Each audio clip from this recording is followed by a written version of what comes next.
I was known in the industry as a gentleman, always polite, always agreeable.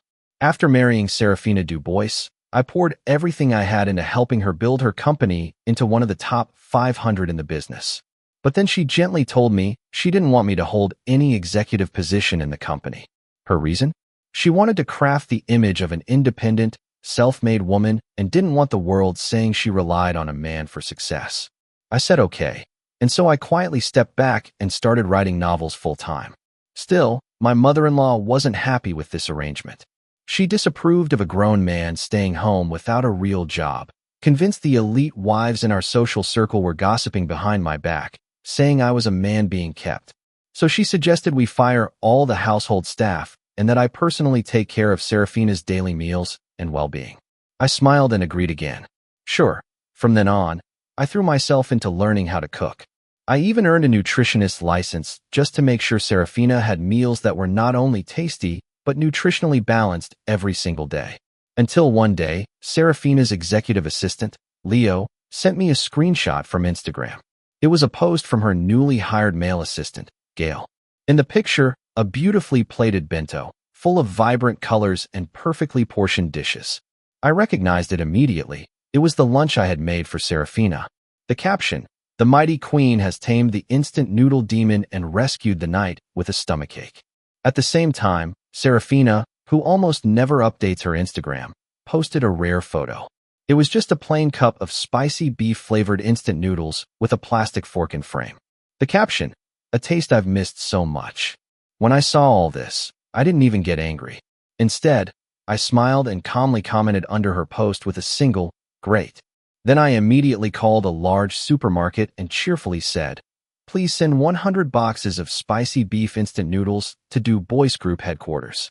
If she missed the taste so much, then I'd make sure she got her fill. After all, I've always been an easygoing, agreeable man.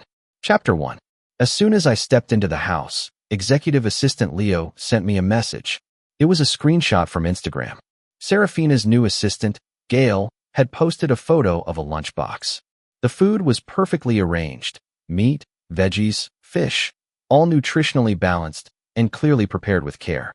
Gail's caption read, "The mighty queen has tamed the instant noodle demon and rescued the knight with a stomachache."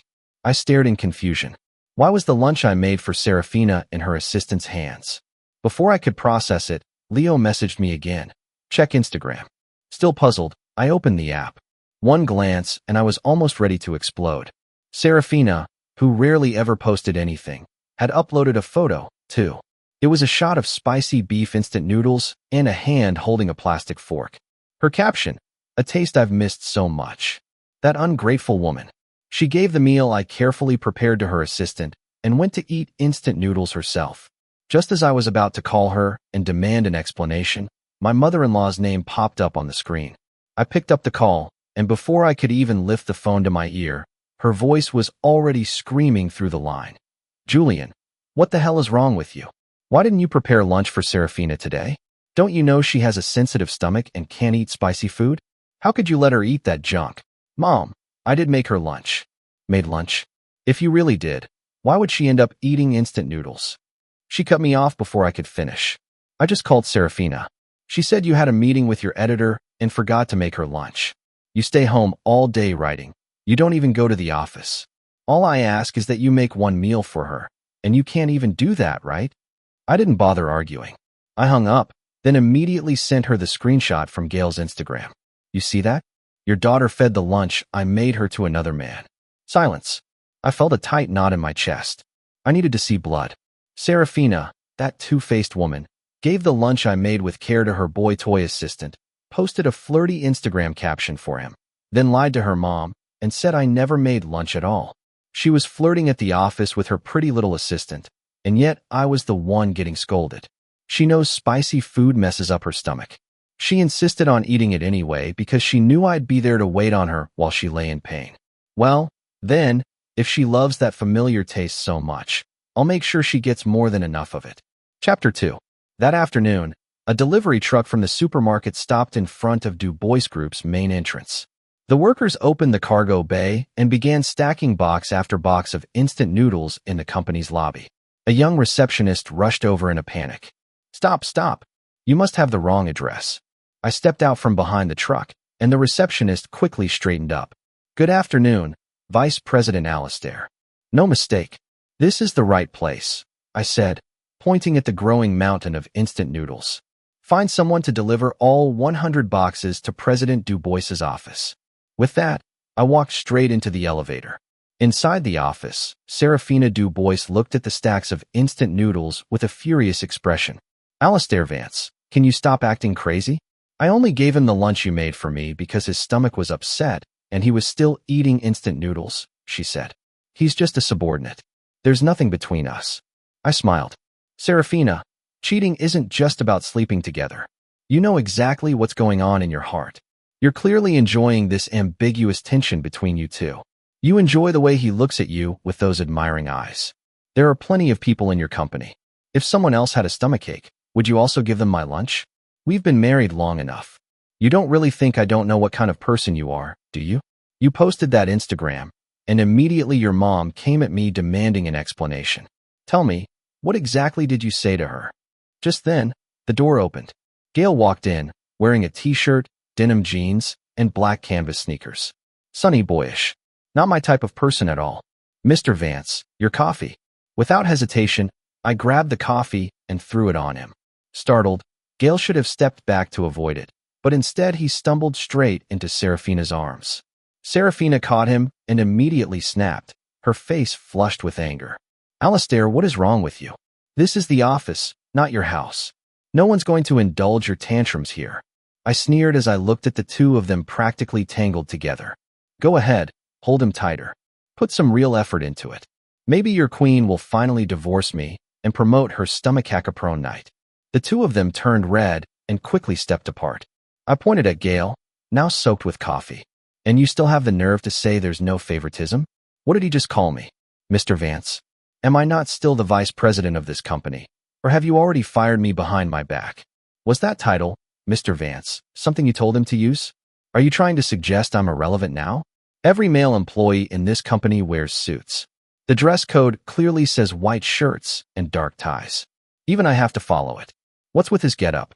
Is that your new kink or something? Serafina's face showed a flash of embarrassment, like a student caught cheating on an exam. That's ridiculous, she muttered. He just hasn't found the right clothes yet. That's why I let him wear his own stuff for now. Don't overthink it, Serafina. He's been working here for nearly a month. What kind of clothes take a month to find? Even a pig could have bought a suit by now. Well, I'm done with this, I said flatly. You handle it however you want. I pointed to the boxes of noodles in the hallway. Starting tomorrow, I won't cook for you anymore. When you've finished reminiscing your way through those 100 boxes of instant noodles, then maybe I'll consider making you a meal again. You don't like the food I make. Fine. You can spend your life with those noodles from now on. Serafina frowned in exasperation. Can you stop being so unreasonable? When did I ever say I didn't like your food? Oh, so you do like it. I pulled a lunchbox out of my bag, opened the lid, and placed it in front of her. Eat it. You said you liked it, right? With a loud slap, Serafina smacked her hand on the desk. Alistair, are you out of your mind? Why the hell did you pack dog food in this lunchbox? It's your meal. Didn't you like feeding my food to the dog? I turned my eyes to Gail, to the knight with the sensitive stomach. This dinner was specially prepared by your humble servant. Eat it. What are you waiting for? Chapter 3. Gail stood behind Serafina, his shirt stained with coffee, head lowered in solemn silence. His expression was so full of tragic dignity, you'd think the CEO had just ordered him to commit ritual suicide in the office. Gail, if you really dream of becoming the husband of a powerful female CEO, then you should know these privileged heiresses do like sunshine boys like you. But they'll never actually marry someone who does nothing but pout and call them big sis. If you're content with being her pretty boy assistant or a lifelong secret fling with no title and no name, then go ahead and keep acting like this. Let's see if your queen will ever marry a knight who gets stomachaches from instant noodles. But if your plan is to push me out and take my place, then show me you've got the guts to go all in. The guts it takes for a side piece to make it official. I slid the lunchbox of dog food toward him. Eat it. If you do, Serafina will definitely take your side and turn against me. That'll bring you one step closer to becoming her trusted courtier. You want to climb the social ladder, but you're too afraid to lose face? then you're doomed to spend your life being some rich woman's fake banana or rotten cucumber. Gale clearly wasn't listening to me. The humiliation on his face deepened as he retorted, Mr. Vance, I may just be a low-level assistant, but that doesn't mean I have no dignity. You're insulting my character. There has never been anything inappropriate between President Du Bois and me. You're judging me with your own twisted assumptions. I scoffed. Insulting your character? What? Don't have a mirror? You piss, don't you? Go take a long, hard look at yourself in that. I let out a cold laugh. Nothing inappropriate? You really have the nerve to say that? As a personal assistant, you can't even dress the part. Look at you. Does this look like how an assistant should dress? If you walked into a client meeting like that, do you think they'd see you as the assistant or as the CEO's arm candy? A real assistant solves problems for their boss, not creates them. You ate her lunch and acted proud of it. If you truly had any dignity, you'd resign right here and now. Instead, you stand here pretending you're too noble to be insulted, hiding behind a woman's skirt like a coward. Enough. Serafina kicked the lunchbox, sending its contents flying. Alistair, you've gone too far. This is a company. He's my assistant. What gives you the right to treat someone I hired like this? Kibble and rice splattered across the floor and onto me. I stood motionless like a statue, letting it all hit me without flinching. Serafina, I'll give you two options now. 1, you keep your night with the weak stomach and we get a divorce. 2, you fire him, and I'll pretend none of this ever happened. I won't bring it up again. 1 or 2, your choice. No way. Serafina answered without hesitation. This company has its rules and procedures. No one has the right to fire an employee without cause. I nodded. Got it. Message received. Without another word, I got up and headed for the door. Serafina caught up and grabbed my arm. Alistair, can you stop making a scene? Let go. I yanked my arm free. Serafina, you made the choice. Why are you pulling me back now? It's the 21st century. Don't tell me you actually plan to keep a lover on the side. Are you planning to replace me with him? Or are you setting him up in some secret love nest? Alistair, just let me explain. Get out of my face. I cut her off mercilessly. Chapter 4. The first thing I did when I got home was delete Serafina's fingerprint from the smart lock. Come home when you're done missing those 100 boxes of instant noodles. Serafina really took it to heart and didn't come back at night. Leo messaged me again. Gale had posted another photo on Instagram, flaunting a Van Cleef Arpels watch on his wrist, its glint practically blinding. A one-o-fakin consolation prize. A little joy reserved for the night. I may not have been a Van Cleef Arpels member today, but that didn't mean I wouldn't be one tomorrow. With one phone call and a few messages, the boutique manager personally assured me over the phone, practically thumping his chest. Mr. Vance, don't worry. I'll break my legs if I have to, but I'll get every piece you need tonight. By the next morning, everyone in the company received a gift from Vice President Vance. Every male employee got the exact same watch Gale had. Every female employee got a Van Cleef Arpels bracelet. The condition for claiming the gift was simple. Everyone had to post a photo on Instagram with the caption, "Equal opportunity bonus, a little joy from the VP." When everyone saw Gale's post from the night before, the whole company turned their gaze on him with undisguised contempt. Several department heads loyal to me even openly mocked him in the chat. The white dove of the church won't kiss the crow, and you from the toilet won't go home hungry. Others are fireworks of different colors. You are a big bundle of 50-cent firecrackers. People rely on clothes, horses rely on saddles, and dogs run happily with a bell on their necks. From that day on, the entire company began isolating Gale. Just a few $1,000 gifts were enough to unify everyone against him. Even those so-called brothers who used to chat with Gale about everything began eyeing him the way you'd look at a kept man. Gale couldn't understand it. When the CEO favored him, these people looked at him with envy. But in the blink of an eye, those same people started pointing fingers, even openly calling him a toad trying to eat swan meat. The watch he had attached so much meaning to, the one that made him feel like he was finally rising, now felt like a loud, humiliating slap to the face. The very watch on his wrist had become the smoking gun that got him ridiculed and alienated at work.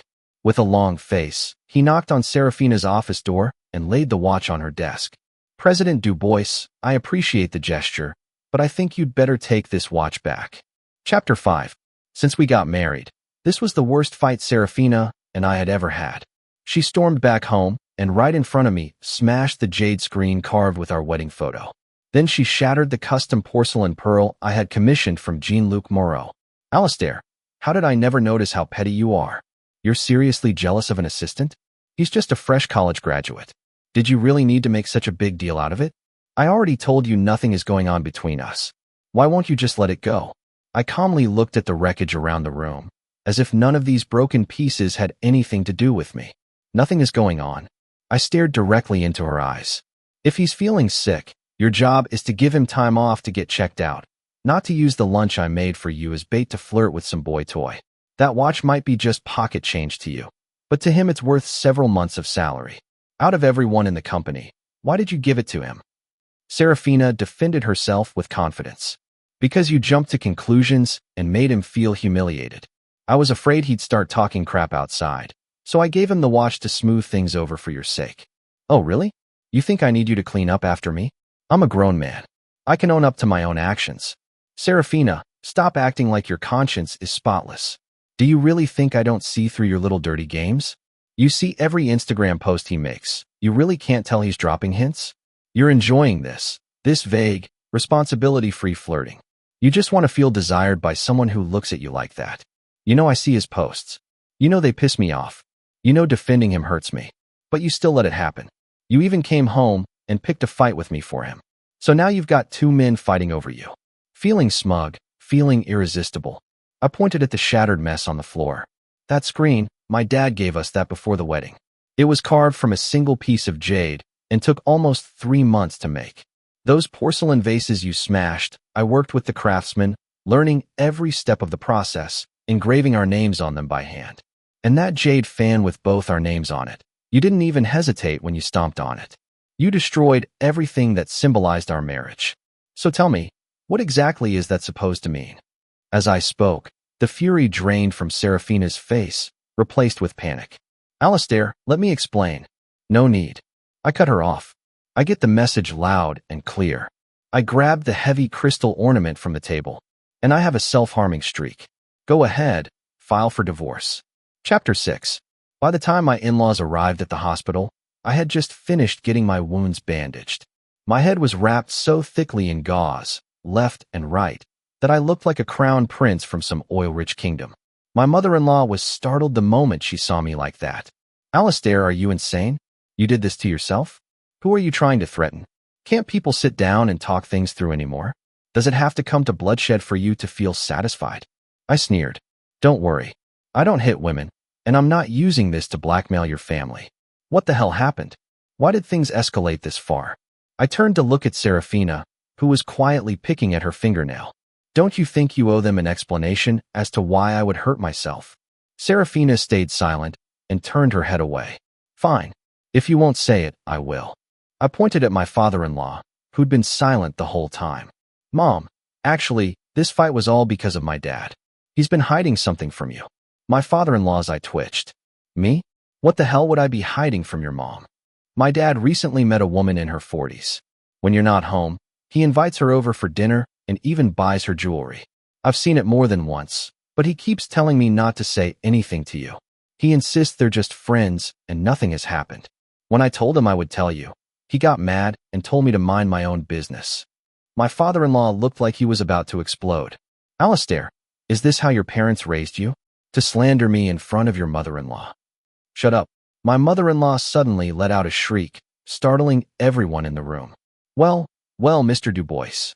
I was wondering why you've been picking fights with me lately. Turns out you've got a side chick. I quickly stepped in to calm her. Mom, please don't get worked up. My dad, apart from treating her to meals and giving her gifts, really hasn't done anything else. I swear he hasn't gone any further with that woman. That's already too much.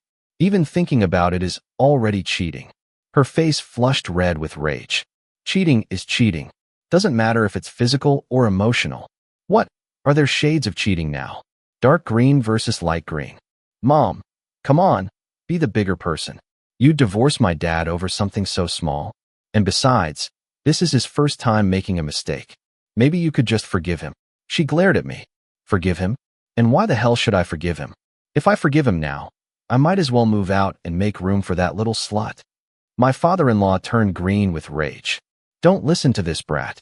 There's no woman. He's making it all up. Just as my mother-in-law was about to start yelling again, I nodded. Exactly. There's no woman. I made the whole thing up. Both of them froze. What? You made it up? I nodded. Yes. I fabricated the whole story. My dad doesn't know any woman like that. I then pointed at Serafina, who looked like she was about to crawl under the hospital bed. But the story was based on your daughter. Your daughter took the lunch I made for her and gave it to her assistant, then went and ate instant noodles herself. And afterward, she gave him a brand new luxury watch. When I told her to fire that boy toy, not only did she refuse, she insisted on keeping him as her assistant. I had someone make things a little tough for him at work, and she completely flipped on me. Just now, she trashed our entire home for him. She destroyed everything that had to do with our marriage. You tell me, was that just a coincidence, or was she sending me a message? I looked at my still stunned mother-in-law. Mom, if this exact story had happened to you, just hearing it would make your blood boil. But now that it's your daughter doing it, and it's worse than what I made up, you're not seriously going to tell me to just suck it up, are you? Her entire face sagged, making her look for a moment like a sad, wrinkly Shar-Pei. Chapter 7. Even after I hurt myself like that, Serafina still refused to agree to a divorce. Alistair, I know I was in the wrong this time, but I promise it'll never happen again. Please give me one more chance. Okay, fine, I said. Then tell me, how do you plan to fix this? Serafina thought for a moment. I'll transfer him to another department. He won't be my assistant anymore. Will that do? I let out a cold laugh. Serafina, goodbye. With that, I opened the door to the hospital room and walked straight out. My mother-in-law quickly caught up and grabbed my arm. Alistair, why are you so hot-tempered? Can't you two talk this out? I shook her hand off. Talk? Talk about what? If my dad brought some random woman into the house and hired her as a live-in maid, would you be okay with that? If she didn't have feelings for that boy toy, why is she so reluctant to let him go? Ma'am, there's no point talking further. Your daughter and I just aren't meant to be. If you've got time, maybe go ask that boy toy if he wants to take over your son-in-law's job, because I'm done. I turned and walked off, shutting the elevator door before Serafina could catch up. Her voice grew fainter and fainter as the elevator descended. 3 days later, I boarded a plane to leave the country. Before I left, I threw everything in the house that had anything to do with me into the yard and set it all on fire. At the airport, my dad gave my shoulder a firm pat. Son, no matter which road you take, I've got your back. I've already set everything up. Once you seal the deal, I'll have your mom bring over the contract and the company seal. Don't worry, if that Du Bois family dares step foot near our house, I'll break their damn legs. As the plane pierced through the clouds, I stared at the shrinking city below and let out a long sigh. Right before I left, I had struggled with myself one last time, and in the end, I decided to give Serafina one more chance. But just as I was about to open the door to the villa, I heard Gail's laughter coming from inside. That laugh was loud, so heavy it made my hand freeze on the doorknob.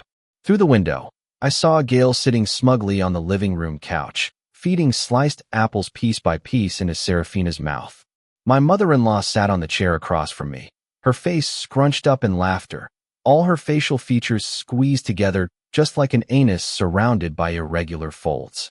This young man is so handsome, so sweet, so considerate, way better than that Alistair. No wonder Serafina likes him. Gail chuckled modestly. Auntie, you're too kind. I'm just President Du Bois's assistant. I could never compare to Mr. Vance. Why not? That Alistair's got no manners at all. Always pissing me off or making a scene. Can't even take care of his own wife. If it weren't for our business ties with his family, I would have made Serafina divorce him ages ago. Serafina sat with her head lowered, no expression on her face. Mom, that's enough. Don't talk nonsense. I'm not divorcing Alistair. Gail's hand trembled, and a slice of apple fell to the floor. Oh dear. Sorry, President Du Bois. I'm such a klutz. Serafina lifted her head slightly, a faint softness in her eyes. It's okay. Just wipe it off. Outside the villa, I turned and walked away, this time without a shred of hesitation in my heart. Chapter 8. I stayed overseas for a full year. During that time, Leo, my chief assistant, would occasionally send me updates about Serafina. The company ran smoothly. Serafina went to work every day as if everything were business as usual. Only Gail felt out of place. Though he kept making mistakes, there was always someone ready to step in and take the fall for him at critical moments. So in the company, things were oddly smooth for him. From assistant to personal assistant, then from personal assistant to deputy special assistant. Leo said, if I'd come back even a month later, HR might have called him in for a serious talk. I haven't seen anything inappropriate between President Du Bois and him, but I also don't know what happens in private. I won't speculate blindly. He's been promoted way too fast, and since you've been away so long, people in the company have started gossiping. Some of the flatterers have even started calling him Junior VP behind closed doors.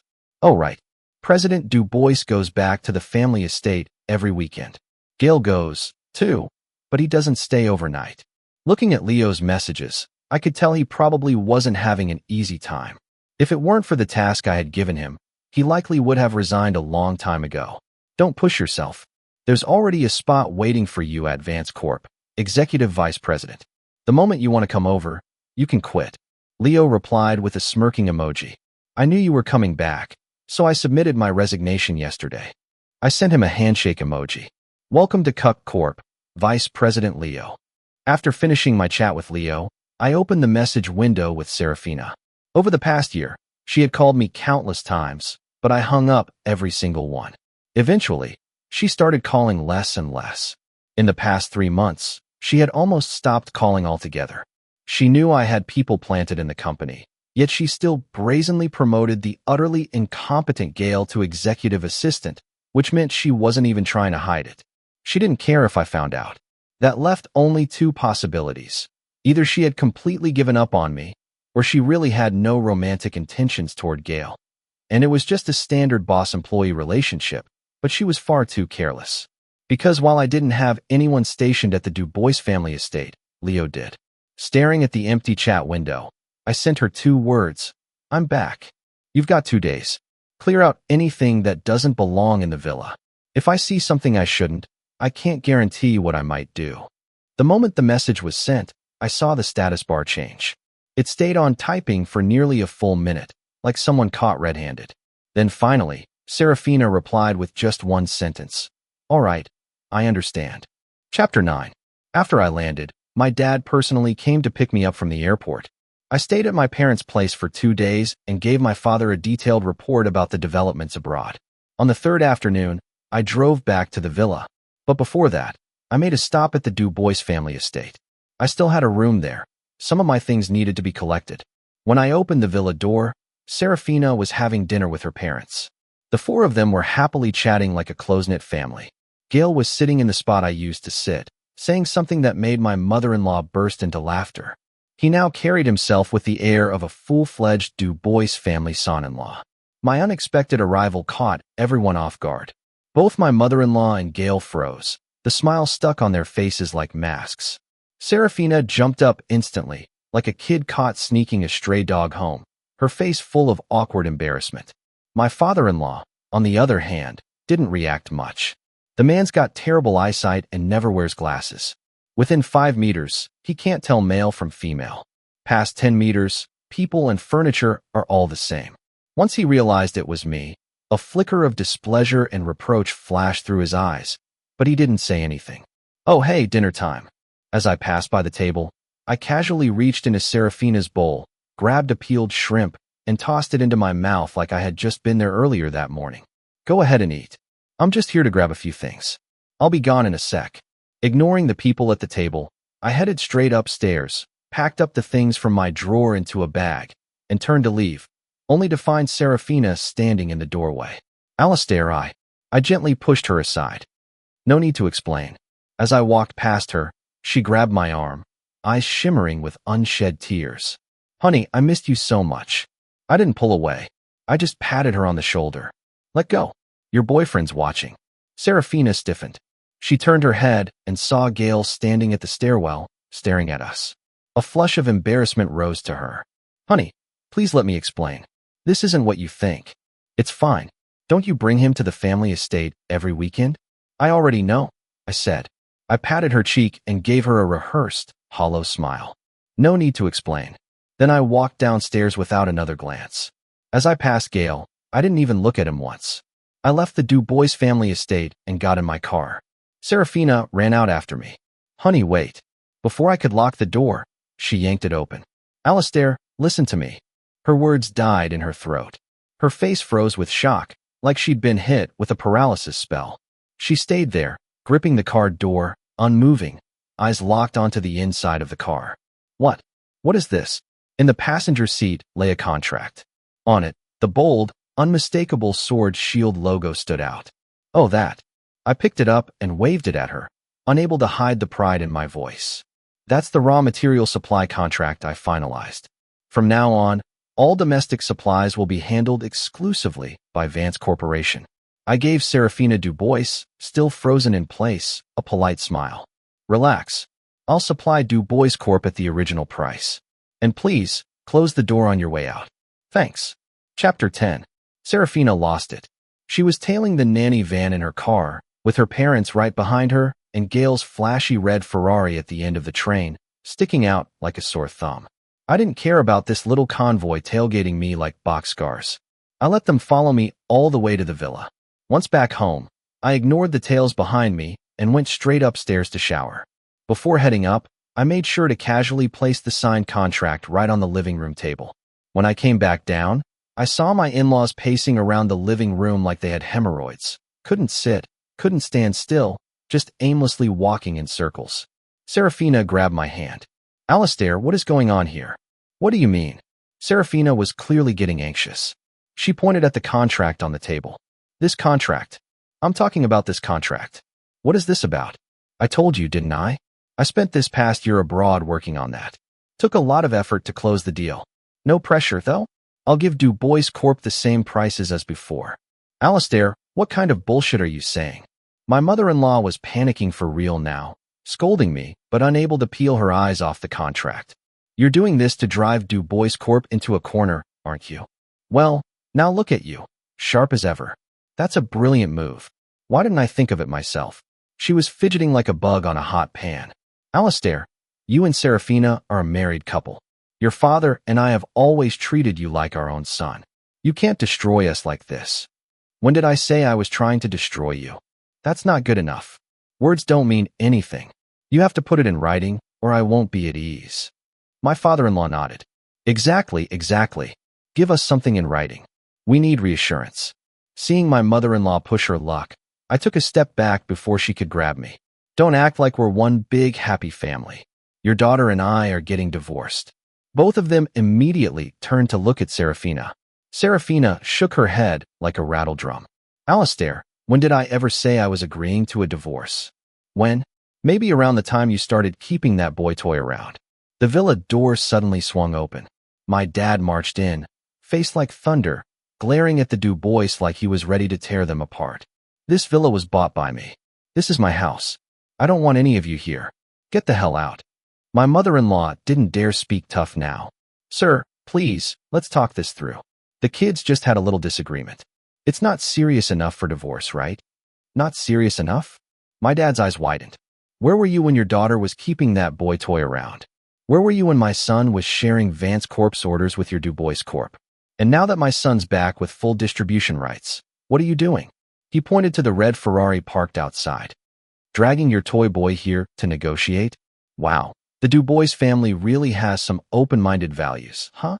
Serafina, you haven't even divorced my son yet, and you're already dragging your boy toy into my house asking for favors? Do you think I'm dead? Serafina was almost on her knees in desperation. Dad, please listen to me. My dad stepped forward, grabbing and shoving the three Du Bois toward the door. I don't want to hear it. Get out. Scram. The farther the better. Before slamming the door shut, he glared at them one last time.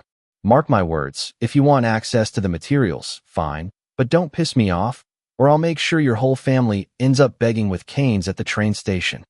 Chapter 11. That night, Serafina tore into Gale outside the villa, yelled at him so viciously that he ran off with his tail between his legs. Leo told me the company rejected Gale's resignation and wanted him to stay on as executive assistant, but he turned them down. He said Serafina transferred Gale to the business division and even replaced his assistant with a woman. Leo asked me curiously, "Are you planning to forgive her?" Forgive her? Not a chance. I answered without a shred of hesitation. Affection that arrives late is worth less than weeds. If she had done this a year ago, maybe I would have considered giving her another chance. But now it means nothing to me.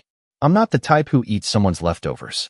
The villa had become like a giant magnet, constantly drawing the attention of my in-laws. Afraid I might cut off Du Bois Corp's supply chain, they kept dropping by every couple of days, trying to feel me out. I mean, I'm cold, inconsiderate, and completely lacking in manners, right? So it should be perfectly reasonable that I won't let you in. Hearing that, my mother-in-law looked like she wanted to crawl into a hole. Continuing the supply chain isn't impossible, but I have a condition. What condition? Just say it. I pulled out a document. I want a divorce from Serafina. As long as she signs, not only will I guarantee your supply, I'll even give Du Bois Corp a discount. Sounds like a good deal, doesn't it? They both went silent, staring at the divorce agreement as their faces completely collapsed. But before Serafina could sign, something unexpected happened. Gail called me and asked to meet at the cafe. He showed up in a black suit, tie perfectly knotted, his face showing that tired, overworked look common to corporate people. Things weren't going well for him at the company. The once called junior VP was now a joke, a wannabe who'd flown too close to the sun. The fact that he hadn't resigned already just meant he had a thick enough skin, or no shame at all. As soon as he saw me, he skipped the small talk. Why? Why did you come back? If you hadn't come back, I was this close to becoming Du Bois Corp's son-in-law. You only have what you have because you were the first husband, because you were born into a better family. If not for that, you wouldn't be any competition at all. She was almost mine. I smirked. Competition?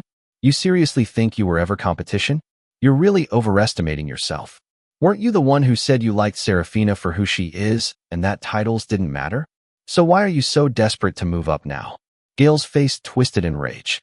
What do you know, Alistair? Your only advantage is being luckier than me. Why do you get to marry Serafina while I'm constantly overlooked when I've already done everything I can to get her attention? I'm buried in payday loans, gambling debt, everything, and I was finally about to win her over. Why the hell did you have to come back now? This is all your fault. If it weren't for you, I'd already be Du Bois Corp's son-in-law. You should die. Serafina should die. You all should just die. I calmly smiled and picked up my phone from the table. Did you hear all that? Following my gaze, Gail looked outside the cafe, and there stood Serafina. He rushed out frantically, trying to explain, but the fury and disgust in Serafina's eyes only deepened. Get out. Don't ever show your face in front of me again, or I swear I won't let you off. Gail ran, fled in panic under Serafina's near-murderous glare. Serafina turned to me, eyes full of regret. Alistair, I'm sorry. I cut her off. I told you. No need to explain. What you just said to him, that's exactly what I wanted to say to you, Serafina. Stay the hell away from me. Just seeing you makes me sick. Chapter 12. Since Serafina refused to agree to a divorce, I had no choice but to take her to court. I sold my shares in the company, turning it into a subsidiary of Du Bois Corporation. That was my dad's idea. We're squeezing Du Bois Corp by the throat now. That sorry excuse of a company is just dead weight. Even if we don't bleed her dry, her whole family is going to choke on this. Forget pride. Let's go for power. Let's see how arrogant the Du Bois can still be after this. I didn't really care about the Du Bois family's business, but the divorce, that truly set me free. My in-laws, terrified I'd cancel the contract, pressured Serafina into trying every possible tactic to seduce me. Leo told me Gail had become disabled. He had run off to another city and gone back to his old ways. This time, he successfully played the boy toy role and managed to win over a female CEO, quickly becoming her secret lover. But the woman turned out to be a sadist.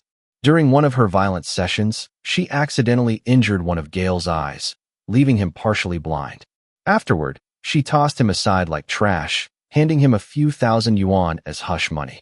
Meanwhile, Serafina remained relentlessly determined to get back together with me, but I never intended to give her that chance. I know you and Gail never slept together, but that doesn't mean you're clean. You enabled a man to openly provoke your husband. That, to me, is an unforgivable betrayal. I married you because I loved you. I'm divorcing you because I won't let you hurt me again. Whether or not you love me is irrelevant. Seeing how firm I was, Serafina swore she'd never marry anyone else in her life. She'd devote herself to me completely. But how much truth was in that vow? I didn't care, because it no longer had anything to do with me. From then on, Dubois Corp collapsed into mediocrity. They didn't dare take any large orders, afraid I'd cut off their supply chain and make them lose everything. Serafina was in pain. Many times she even got down on her knees to beg me to take her back. She probably regretted it to the point her guts were twisted into knots. But I didn't care anymore. Endless forgiveness only breeds strays, and the best way to deal with a dog you can't put down is to give it one good, solid kick.